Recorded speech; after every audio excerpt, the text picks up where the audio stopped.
ስራ ለምሳሌ ብንል መስማዘ በገንዘብ ነው ገንዘብ የሚገኝ እውቀትና ክህሎትን መሰረት ያደረገ ሰፋ ያለ ነገር ልጅ ምንድነው ወደ ስራ ለማሰማራት ችግራቸው ወጣቶች ምንድነው ይዞ የያዘው ሙያ ይዞ ወደ ቢዝነሱ ለማሰማራት የሚያስችል የውል ክህሎቶችን መሰረት ያደረገ ስልጠና ነው ጋላክሲ የሚሰጠውና። ሰላም ጤና ይስጥልን እንደምን አላችሁ የለዛ ሚዲያ የዩቲዩብ ቻናል ተከታታዮቻችን፣ እንደተለመደው የተለያዩ ዝግጅቶችን ወደ እናንተ እያደረስን ቆይታ ለማድረግ ተገኝተናል። ዛሬ ደግሞ ወጣቶች ላይ ትኩረት ባደረጉ ዝግጅቶቻችን የወጣቶችን የስራ ፈጠራ በተመለከተ ወደ እናንተ ልናደርስ ብቅ ብለናል። በመከታተል ከኛ ጋር ቻናላችሁን የለዛ ሚዲያ የዩቲዩብ ቻናል ላይ በማድረግ ከኛ ጋር እንድትቆዩ በአክብሮት እንጠይቃለን። እንግዳችንን በማስተዋወቅ እንጀምርና በተለያዩ የወጣቶች የስራ ፈጠራ ጉዳዮችና እንደዚሁም ደግሞ ይህንኑ ሀሳብ እውን ለማድረግ የተገኘንበትን የጋላክሲ ተቋምን በተመለከተ እያነሳን ከናንተ ጋር ቆይታ እናደርጋለን። እንደተለመደው ቻናላችንን ላይክ፣ ሼር፣ ሰብስክራይብ በማድረግ ከኛ ጋር አብሮነታችሁን እንድታጋሩ በአክብሮት እየጠየቅን እንጀምራለን። ዝግጅታችንን ከኛ ጋር ቆይታ ማድረጋችሁን እንድትቀጥሉ በአክብሮት ጠየቅን።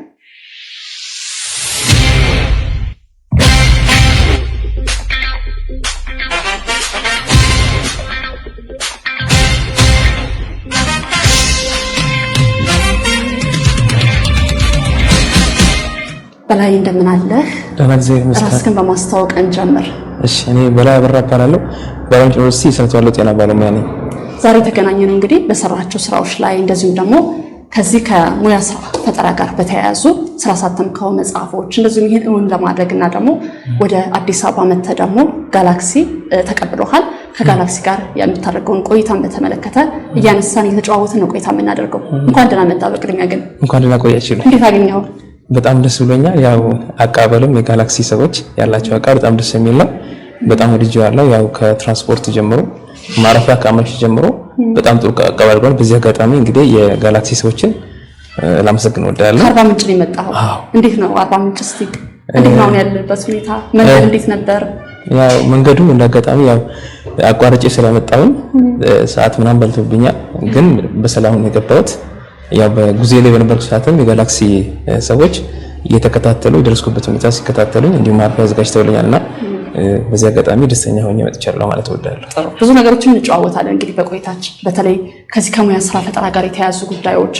አሁን ደግሞ ጋላክሲ እየሰራ ያላቸው ስራዎች በዋናነት ወጣቶችን ወደ ስራ ፈጠራ እንዲገቡ ከማስቻል አኳያ ነው።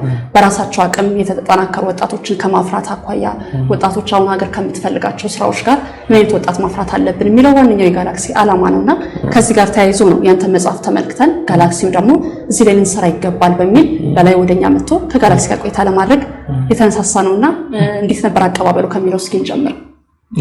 አቀባበሉ በጣም ጥሩ ነው። ያው ቅድም እንዳልኩት አማራኪ ነው። እንግዲህ ምናልባት ከጋላክሲ ጋር የተገናኙበት መንገድ አንስቼ ወደዛ በቀጥታ ጥሩ ይመስለኛል።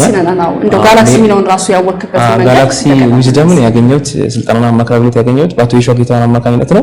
አቶ ይሻ ጌታውን እኔ ከምሰራቸው ስራዎች ጋር ያለውን ጉዳይ ለሳቸው አሳውቄ እሳቸው ደግሞ ያንተ ስራ ከጋላክሲ ዊዝደም ጋር ይሄዳል በሚል ከወይዘሮ ሳሚያ ሀሰን ጋር አገናኙ። ሳሚያ ሀሰን ጋር ጉዳዩን አወራን፣ ተነጋገርን። ከዛ ደግሞ ከጋላክሲ ድርጅት ጋር ዊዝደም ጋር አብረን መስራት እንዳለበት በሚል ተገናኘንና ከአሚሪሳ ጋርም በጉዳዩ ላይ በተደጋጋሚ በስልክም እንደዚህ በዋትስአፕ ጉባኤም እናወራ ነበርና በዛ አጋጣሚ የኔ ሐሳብ ከነሱ ሐሳብ ጋር አብሮ ስለሚሄድ በጋራ እንስራ እንንቀሳቀስ ማለት ሀገር የምትለማ የምታድገው የምትበለጽገው በትብብር ስለሆነ በጋራ እንሰራ የሚልና የኔም ሐሳብ ከነሱ ጋር ስለሚሄድ በጋራ መስራት ቻልኩኝ። ያው ያ አጋጣሚ ደግሞ ውሎ አድሮ ዛሬ እዚህ በጋላክሲ ቢሮ ውስጥ ተገኝቼ ይሄን ቃል መጠይቅ እንዳደረግና ከነሱ ጋር ቀጥተኛ የሆነ ስራ ትስስር እንዳደረግ እርቶኛል ማለት ይችላል። ስትመጣ ስንጠብቅ ካገኘው አቀባበሉ በጣም ጥሩ ነው። ቅድም እንዳልኩት ከጉዞ ጀምሮ ትራንስፖርት ማማቸት ማረፊያ ክልካዎች ጀምሮ በጣም ተቀብለውኛልና ለዛም ደግሞ ምስጋና እናቀርባለሁ። እስኪ ወደ አንተ ስራዎች እንምጣ፣ ወደ አንተ የግል ስራዎች እንምጣ። አርባ ምንጭ ዩኒቨርሲቲ ላይ ያለ ስራ ምንድነው? ምን አይነት ትኩረት አድርገህ የምትሰራው? እኔ አሁን እንግዲህ ሙያዬ የስነተዋልዶ ጤና ባለሙያ ነኝ። በእኛ ሙያ ውስጥ የስነ ህዝብ ትሩፋት የሚባል አለ፣ በእንግሊዝኛ ዲሞግራፊ ዲቪደንድ የሚባል ጉዳይ አለ። በዛ ስንቀሳቀስ ነው የገኘሁት። ከሙያ ጋር ተያይዞ ከዚህ ቀደም ያሳተምኩት መጽሐፍ ነበር፣ ምናልባት ፖፑሌሽን ሚዲያ ሴንተር አማካኝነት ስነ ህዝብና ተያያዥ ጉዳዮች የሚል በእንግሊዝኛ ፖፑሌሽን አሹትድ ኢሹስ የሚል መጽሐፍ አለኝና ስነ ህዝብና ተያያዥ ጉዳዮች መሰረት ያደረገው ስነ ተዋልዶ ጉዳዮች ላይ በጣም መሰረት አድርጎ የተጻፈ መጽሐፍ ነው። በአማርኛ ነው፣ ተንተን ያለ መጽሐፍ ነው። የታተመውም አዲስ አበባ ስካይላይት ሆቴል ነው በነገራችን የታተመውና ያም በጣም በመጽሐፉ በወቅቱ ጥሩ ዕውቅና ያገኘ መጽሐፍ ነውና ያን ተከትሎ ደግሞ ስነ ህዝብ አንዱ ጉዳይ ስነ ህዝብ ትሩፋት በጣም ወሳኝ ጉዳይ በነገራችን ላይና ይሄ ስነ ህዝብ ትሩፋት የሚለው ምንድነው? በአንድ ሀገር የአንድ ሀገር ህዝብ አወቃቀር የእድሜ አወቃቀር በሶስት ይከፈላል። ከ15 ዓመት በታች የህፃናት ጥገኞች፣ ከ15 እስከ 64 ደግሞ ሰራተኛ ዕድሜ ክልልና ከ65 ዓመት ላይ ደግሞ ጡረተኞች በ3 ነው የምንከፍለው። ይሄ ከ15 እስከ 64 የምንለው ሰራተኛ ሆነው ሰርተው የሚኖሩና በእነሱ ስር ጥገኛ የሆኑትን ደግሞ አቅፎ የሚኖሩ ማለት ነው። እኔ ከ15 እስከ 64 ደግሞ በጣም ወሳኝ ትምህርት ቤት የሚባለው ከ15 እስከ 35 ዓመት ነው። በተለይ ከ20 እስከ 35 በጣም ወሳኝ የሰራተኛ ዕድሜ ክልል ይባላል። አሁን እኛ ሀገር ደግሞ እኛን ሀገር የስነ ህዝብ አወቃቀር ስናይ በእድሜ አወቃቀር ስናየው ከፍተኛ ቁጥር ያላቸው ወጣቶች ከ20 እስከ 35 ዓመት ዕድሜ ክልል ይገኛሉ። አሁን እኛ ሀገር ቁጥሩ በጣም ብዛት ይኖራቸው፣ ግን እነዚህ ወጣቶችን ጤናማ የተማሩ እንደኛ ደግሞ አምራች ዜጋ እንዲሆኑ የሚያስችሉ በቂ ስራዎች ሊሰሩ ይገባቸዋልና ከዚህ አኳያ ደግሞ ጋላክሲ የሚያደርጋቸው እንቅስቃሴዎች ከዛ ጋር ስለሚሄዱ ነው የሚሰራ የመጣሁትና አሁን እኔ የሚያዘጋጀውትን መጽሐፍ ላይ በኋላ ምናልባት በታንሽ ጥያቄ ዘረዝርልሻለሁና ይሄን ይመስላል። እንግዲህ ወጣቶች ያሉበትን ሁኔታ በተለይ ደግሞ እንደ ከፍተኛ ትምህርት ተቋም ላይ እንደመሆነ ብዙ ወጣቶች የሚገኙበት ተቋም ነውና አሁን ያሉበትን ሁኔታ በምን ትዳኘዋለህ? ለምሳሌ ወጣቱ የስራ ፈጠራ ጋር ያለው ስንባሌ እንዲሁም ደግሞ የቅጥር ሁኔታዎች አሉ። የከፍተኛ ትምህርት ተቋማት በብዛት የሚያዘነብሉት ተማሪዎች ጨርሰው ወጥተው ወደ ቅጥር እንዲያመሩ ነው የሚያደርገው። የስራ ፈጠራን ክህሎት ከማዳበር አኳያ ወጣቶች የራሳቸውን እንቅስቃሴ ማድረግ ይጠበቅባቸዋል። መጽሐፍ ምሳሌ እንደሚያተኩር አንስተን ነበር። ከዛ አንፃር እናንሳ። እንግዲህ አሁን የኢትዮጵያ ትምህርት ስርዓት እንግዲህ በዋናነት ትኩረት የሚያደርገው የቀለም ትምህርት ነው። የቀለም ትምህርት እኛ ውስጥ ያሉ የኛ ጋር ያሉ ዩኒቨርሲቲዎች እንደምታወቀው በጣም ብዙ ቁጥር ያላቸው ዩኒቨርሲቲዎች ያሉ እነሱ የሚያተኩረው የቀለም ትምህርት ነው። የቀለም ትምህርት ግን በዋናነት የሚያተኩረው ንድፈ ሐሳባዊ ዕውቀት ወይም ቴዎሪቲካል ኖሌጅ የማስጨበጥ ነው ትኩረት የሚያደርገው። አሁን ይሄ የተዘጋጀው ደሞና የቴክኖሎጂ ስርዓትና ይሄን የመጽሐፍ የሚያዘጋጀው ምንድነው ለወጣቶችን ስራ እድል የሚፈጥሩ ቴክኒካዊ ሙያዎችን ያካተተ ፍኖተ ካርታ ነው ይሄ መጽሐፍ እና ወጣቶቹ በዚህ መጽሐፍ አማካኝነት የተለያዩ ሙያዎችን ስልጥነው ቴክኒካዊ ክህሎት ይዘው ወደ ስራ ዓለም ገብተው ወደ ስራ ቀጥታ ያሰማሉ የሚያስችላቸው ክህሎት የሚያስጨበጥ መጽሐፍ ነውና የኢትዮጵያ ትምህርት ስርዓት ግን በዋናነት የቀለም ትምህርት ላይ ትኩረት የሚያደርገው በዋናነት በዓለም ደረጃ ያሉ መረጃዎችን በደንብ ስናያቸው አብዛኞች ወጣቶች የሙያ ስልጠና ዝንባሌ ነው ያላቸው። ምንም እንኳን እኛ ሀገር ወጥ የሆነ ትምህርት ስርዓት ነው ያለው፣ የኛ የቴክኖሙያ ስርዓት በደንብ ዳብሮ አድጎ የወጣቶች ዝንባሌ የሚያካትቱ ብዛት ያላቸው ሙያዎችን ኖረው እነዛ ሙያዎች ደግሞ ክህሎት ተኮሮ ነው ወጣቶች ክህሎት ይዘው ቀጥታ ወደ ስራ የሚሰማሩበትን ስርዓት ሊፈጠር ይገባውና አሁን ይሄን በተወሰነ መጠን ያው መንግስትም እየሞከረ ነው ያለው፣ ግን በሰፊው ሆኖ አሁን እንደምንለው አይነት ነገር ሊሆን አልቻለምና ወደፊት ምናልባት መንግስትም ትኩረት አድርጎ እየሰራበት ሲመጣ ጉዳዩ ለባት ያገኛልና በዚህ ላይ ትኩረት አድርገን ነው አሁን እኔም ስንቀሳቀስ የነበርኩት። ጋላክሲም እንደዚሁ በዚህ ሲንቀሳቀስ የነበረ የሐሳብ መጣጣም ገጠመና ወደዚህ መጣ ማለት ነው። ጉዳዩ ከዚህ ጋር ተያይዘ ነው ማለት ነው። ወጣቶች ወደ ራሳቸው ስራ እንዲገቡ ብዙ ዝንባሌዎች እንዲኖራቸው ማስቻል ይጠበቃል። በሳይኮሎጂ ጀምሮ ፋይናንሻል ራሳቸውን እንዲችሉ ከማድረግ አኳያ እንግዲህ ጋላክሲ የሚሰራቸው ስራዎች ዋነኛ ትኩረቱ ያ ስለሆነ ከሚማሩት ትምህርት ባለፈ ራሳቸውን እንዴት ነው ማብቃት የሚችሉት የሚል ነው የጋላክሲ ዋነኛ ስልጠና ትኩረቱን የሚያደርገው። ያንተ መጽሐፎች ሐሳቦች ደግሞ እንደ ዩኒቨርሲቲ ተቋም ውስጥ እንዳለ ሰው የወጣቶችን እንቅስቃሴ ትገነዘባለህና የስራ ፈጠራ ባህላቸው ሙያችንስ የስራ ፈጠራ ላይ እንዴት እናዳብር እንዴት ባህል እናድርገው ከሚል አኳያ ነው። እንዲሁ ከትምህርት ሚኒስቴርና ከሚመለከታቸው የመንግስት አካላት ጋር በተያያዘ ያለው ክፍተት ምንድነው ትላለህ? እንዴት ነው መቅረፍ የሚቻለው? እንደ ጋላክሲ አይነት ተቋሞች ወጣቶችን ከማፍራት አኳያ የራሳቸው ሚና ያበረክታሉ። ከዛ ባለፈስ የሌሎች ሚናስ ምንድነው? እንግዲህ አሁን የመንግስት ሚና ቅድም እንዳልኩት ወጣቶች የተለያዩ አይነት ዝንባሌዎች ናቸው ያሉትና የመጀመሪያ ስራ መሰራት የሚገባው የዝንባሌ ልየታ ነው። ወጣቶች አሉ። እነዚህ ወጣቶች የተለያዩ ዝንባሌዎች ያላቸው መጀመሪያ ዝንባሌ መለየት ምንድነው ዝንባሌያቸው? ይሄ ነው ዝንባሌ። ዝንባሌዎችን መሰረት ያደረገ ለስራ የሚያዘጋጅ ክህሎት ተኮር የሆነ የሙያ ስልጠና ሊሰጥ ይገባቸዋል። ያን ስልጠና ወስደው ስራቸውን ደግሞ የሰለጠኑትን ሙያ ደግሞ ወደ ስራ ለመቀየር ቅድም እንዳለው በዘርፉ ለመሰማራት የሚያስችል የኢኮኖሚ ድጋፍ መስሪያና መስጫ ቦታዎችን ማመቻቸት፣ አነስተኛ ቢዝነሶችን ለመስራት የሚያስችሉ ድጋፎችን ማመቻቸትና ያን ድጋፍ ደግሞ መሰረት አድርጎ ወጣቶቹ እድሉን ተጠቅመው በሚያደርጉት እንቅስቃሴ ደግሞ ይሄዱ ያሉት እንቅስቃሴ ነው ሳይሆን ክትትል ማድረግና አስፈላጊ ድጋፍ ማድረግ ያስፈልጋልና ይሄ ክፍተት ያው እንደ ሀገር አሁን ምናልባት በመንግስት በኩልም እንደዚህ እንደ ጋላክሲ ያሉ የኛ ድርጅትን አስመልክቶ እነዚህ ክፍቶችን መሰረት አድርገው ነው ሊሰማሩ የሚገባቸውና ምናልባት ጋላክሲም አሁን እያደረገው ያለው እንቅስቃሴ ወጣቶች ቅድም ባልናቸው በተለይ ሙያ ስልጠናዎች የስራ ዕድል የሚፈጥሩ ሙያ ስልጠናዎች ላይ መሰረት አድርጎ እንግዲህ ሙያ ስልጠና ስናወራ ቴክኒካል ክህሎት ላይ ትኩረት የሚያደርገው ሁለት ነገር ነው። ወጣት ስራ ለመስማራት ነው ሃርድ ስኪል እና ሶፍት ስኪል ነው እንደምንለው። ቴክኒካል ክህሎት ሃርድ ስኪል ነው እንደምንለው፣ ሶፍት ስኪል ደግሞ ልል ክህሎት ነው የምንለው። አይ ቲንክ ጋላክሲ አሁን የሚሰራው ሞል ልል ክህሎት ላይ ነው። ለምሳሌ ሸክላ ስራ አንድ ወጣት ቢሰለጥን ሸክላ ስራ እደ ጥበብ ከምንለው ዘርፍ ውስጥ የሚመደብ አንድ ዘርፍ አንድ ሙያ ነው።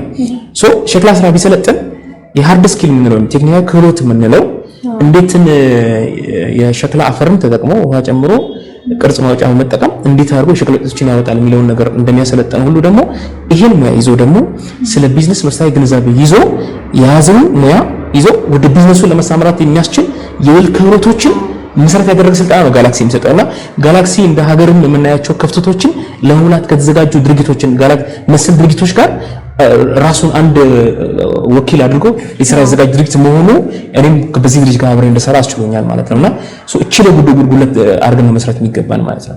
ሌላው ሙሉ በሙሉ እንግዲህ ወደዚህ መጽሐፎች ሐሳብ ስንመጣ በቀላሉ የስራ ዕድል የሚፈጥሩ ሙያተኞችን ከማካተት ጋር የተያያዘ ነው። መጽሐፉ መቼ ነው ወደ ህትመት የመጣው? ከሰዎች ጋር ደረሰ? ቀኑን እንግዲህ መጽሐፉ እዚህ ጋር እንደሚገልጸው 2017 ታህሳስ ወር ነው የታተመው ይሄ መጽሐፍ እና የመጽሐፉ ስያሜ እንግዲህ ሙያ ስራና ፈጠራ ነው የሚለው። ይሄ ሙያ ስራና ፈጠራ የሚለው ሶስት ሐሳቦች ያሉት ነውና አንደኛው ወጣቶች ሙያ ዝንባሌያቸውን የሙያ ዝንባሌያቸው ይለያሉ። ዝርዝሮች አሉ እዚህ ውስጥ እንግዲህ በጣም ብዙ ዝርዝሮች ናቸው ያሉት። መጽሐፉ ላይ ስንመጣ መጀመሪያ የሙያ ዝርዝሮች አሉ እዚህ ውስጥ። ከቀረቡ ሙያ ዝርዝሮች ውስጥ ወጣቶች ዝንባሌያቸውን ይለያሉ፣ በየትኛው መስክ መሰማራት ይፈልጋሉ። ሳይንሳዊ ማስረጃዎች እንደሚያሳዩት ወጣቶች ሆነ ማንም የህብረተሰብ ክፍል መሰማራት የሚፈልግበት የሚወድበት ቢሰማራ ውጤታማ ይሆናል የሚል መስክ ለይቶ በዛ ላይ ስልጠና መውሰድ፣ በሰለጠነው ስልጠና ደግሞ ወደ ስራ መሰማራት የማስችል ዝግጅት ማድረግ፣ ከስራ ከተሰማራ በኋላ ደግሞ ስራ ላይ ሆኖ አቅሙን እያዳበረ ሲመጣ ደግሞ በሚሰራው ስራ ላይ ለየት ያለ ፈጠራ እንዲሰራ ይጠበቅበታል።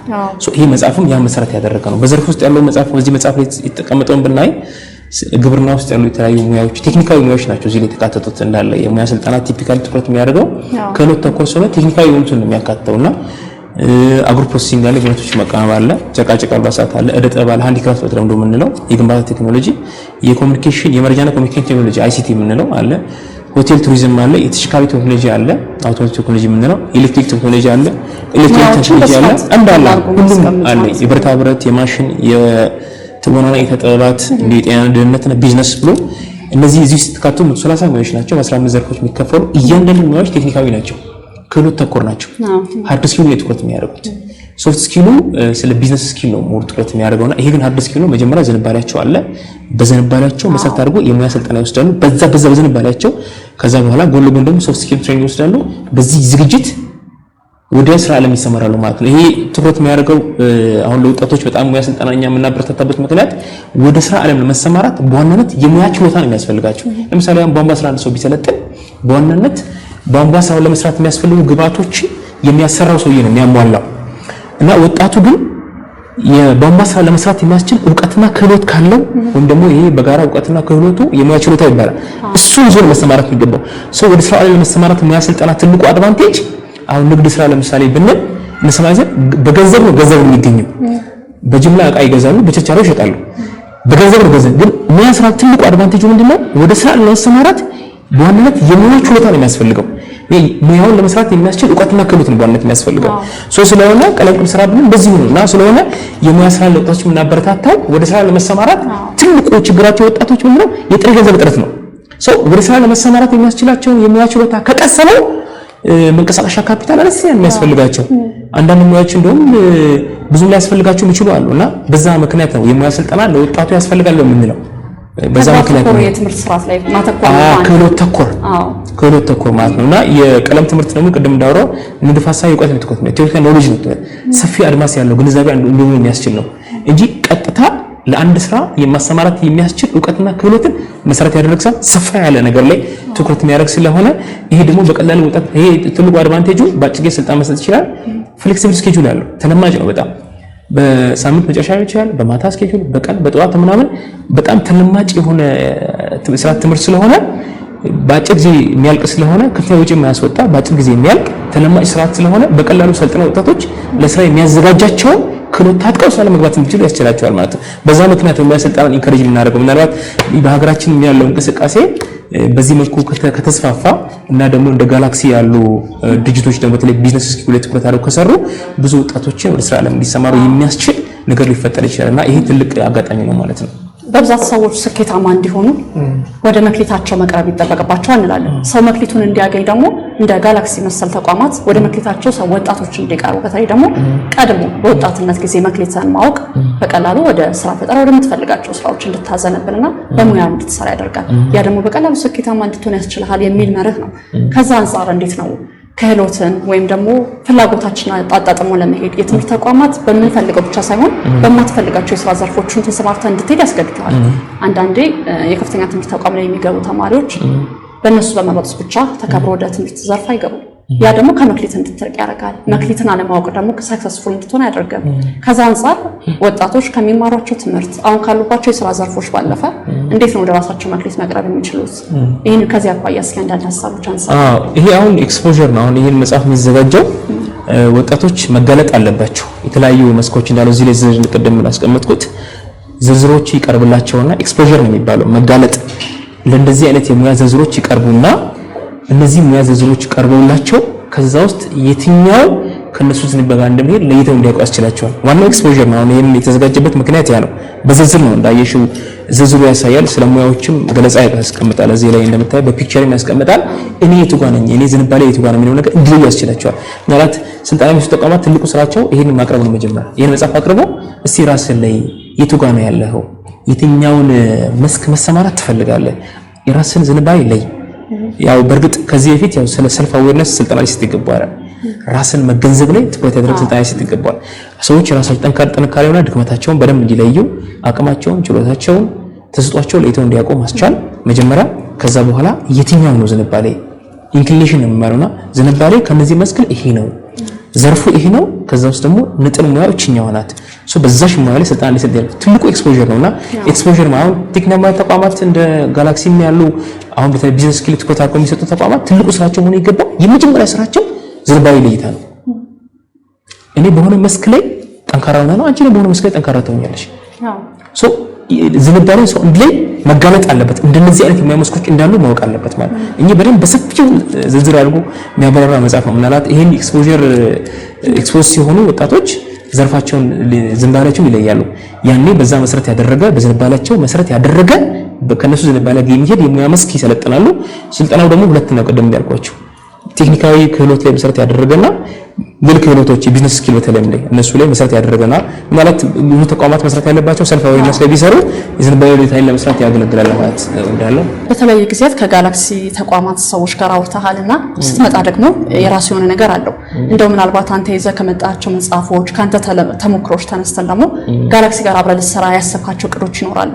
ቀጣይ እስቲ ጋላክሲ ጋር በምን ዘርፍ ቆይታ ባድርግ እመርጣለሁ ትላለህ? ስታገኘውስ ያንተን አቅም በምን መልኩ ነው እዚህ ጋር ማውጣት ትችላለህ ብለህ ያሰብከው? እንግዲህ ጋላክሲ በዋናነት እንግዲህ በተለይ ወጣቶች ላይ ታስራ ድል ፍጠራ ጋር ተያይዞ ስልጠና መስጠትና ማማከር ነውና እኔም አሁን የማደርገው እንቅስቃሴ ከዛ ጋር ማች ያደርጋል ይገናኛልና በዛ ምክንያት እንግዲህ ወጣቶች ስራ ድል ፈጠራ ጋር ተያይዞ ወጣቱን በተለይ ሶፍት ስኪሉ ማሰልጠን ሃርድ ስኪሉ ፓኬጁ በዚህ መልክ ስላልሆነ ሶፍት ስኪሉ ማሰልጠን ሸክላ ስራ የሚችል ወጣት ቴክኒካል ክህሎት ይኖረዋል። የቢዝነስ ስኪል ደግሞ የለውም። የሶፍት ስኪል የምንለው በተለምዶ ማለት ነው ልል ክህሎት የምንለው የለውምና የቴክኒካል ክህሎት ያላቸው የልል ክህሎት ክፍተታቸውን ለሙላት የሚያስችል ፓኬጅ አለው። ያ ፓኬጁ ከኔ ጋር ብንሰራ አድርጎናል ማለት ነው። የጋላክሲ አካል ሆኜ እንድሰራ አድርጎኛል ማለት ነው። ምንድነው ጋላክሲ ቴክኒካል ክህሎት ያላቸው የልል ክህሎት ክፍተታቸውን ለሙላት የሚያስችል ስራ ይሰራል ማለት ነው። ስለዚህ ሁለት ስራ ነው። አንደኛ ማማከር ነው፣ ኮንሰልት ማድረግ ነው ስለሚሰማራበት ዘርፍ። ሁለተኛው ደግሞ ሶፍት ስኪሉ ልል ክህሎቱ ማሰልጠን ነውና ያ ደግሞ ከኔ ሐሳብ ጋር በጣም ማች ያደርጋል እና አካል ምን እንድሰራ ማስችሎኛል ማለት ነውና ጋላክሲ እንግዲህ የያዘው ዓላማ ትልቅ ዓላማ ነው እንደሚታወቀው እና ይሄ ዓላማ ደግሞ ከኔ ጋር ማች ያደርጋል። ከዛ በተጨማሪ አሁን ላይ የሌበር ማርኬቱ ላይ የሥራ ገበያ ላይ ያለው ክፍተት ያማከለ ስለሆነ በጣም ታስቦበት ጠንቶ የተሰራ ነገር ነው ለኔ የሚሰማኝና በዛ ምክንያት ምናልባት ያለውን ክፍተት ለመሙላት የተዘጋጀ ድርጅት ስለሆነ እንደዚህ ያሉ ድርጅቶች እንደ ጋላክሲ ያሉ ፒኤልሲ ድርጅቶች፣ ግል ማህበር ድርጅቶች ትልቁ ስራቸው በመንግስት ተቋማት የማይሸፈኑ